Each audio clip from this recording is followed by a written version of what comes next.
Hello, my name is Sylvia Delgado, and I am a Liberty University student in the Ethical and Legal Issues in Counseling class. Today, I'm going to talk to you about the informed consent and in between counselor and a client. And I was able to look under the Professional Counseling Informed Consent form for Washington, and I was able to find one which I thought was really interesting. I am going to try to compare that with the ACA Code of Ethics. And I was able to look at them and compare them and contrast them and see what this counselor had included in her disclosure and in her consent form for the client abiding by the ACA Code of Ethics. Before I get into that, I wanna say that relationship between counselor and client to me is having to do with trust is the foremost, most important thing in the relationship. If there is no trust, like any other relationship, it doesn't work because it has a lot to do with talking and facilitating and trusting this person with your decisions and what you should do. So trust is the number one thing in this, and counseling and clients being able to work together. Also, before I get into the consent form, I want to talk to you about an article that I found in the Journal of Counseling Psychology article of 2013, named Factorial and Predictive Validity of the Expectations About Counseling. The authors in this were Anderson, Patterson, McClintock, and Song. In their article, they cited authors Constantino, Ameritamo, and Greenberg of 2012, where they state treatment expectations are important, theoretically, because they play a critical role in maintaining the client's hope and engagement with all other facets of the treatment. So what I took from this was, if the client, in their expectations, in their consent form, they know about the treatment, what to expect from this treatment, and they can trust the counselor to give them this treatment, then they have hope that they will be helped in some sort of way.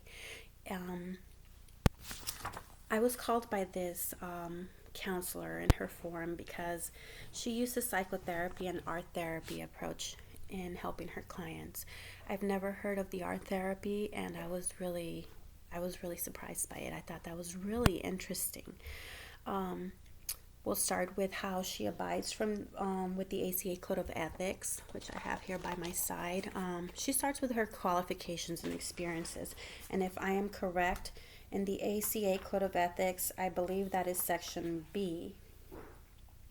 And so she uses A, B, and C throughout her form with the qualifications and experience. She tells us about her experience, her qualifications, why she's a good counselor, why she would be a good match for you. Psychotherapy and art therapy approaches. She explains about her roles and risks and her benefits of her therapy. She talks about that. Her complaints. If you have any complaints, she gives you websites to go into so you can complain about it.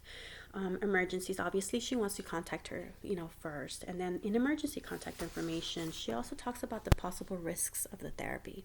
She just doesn't give us the benefits of the therapy, but she talks about the risks so the client can know there could be a risk. It's not 100% sure.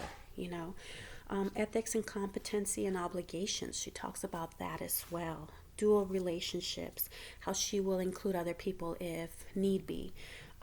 Confidentiality, which is really important. Again, something else that is used in ACA Code of Ethics. I believe that's subsection C, if I'm not mistaken.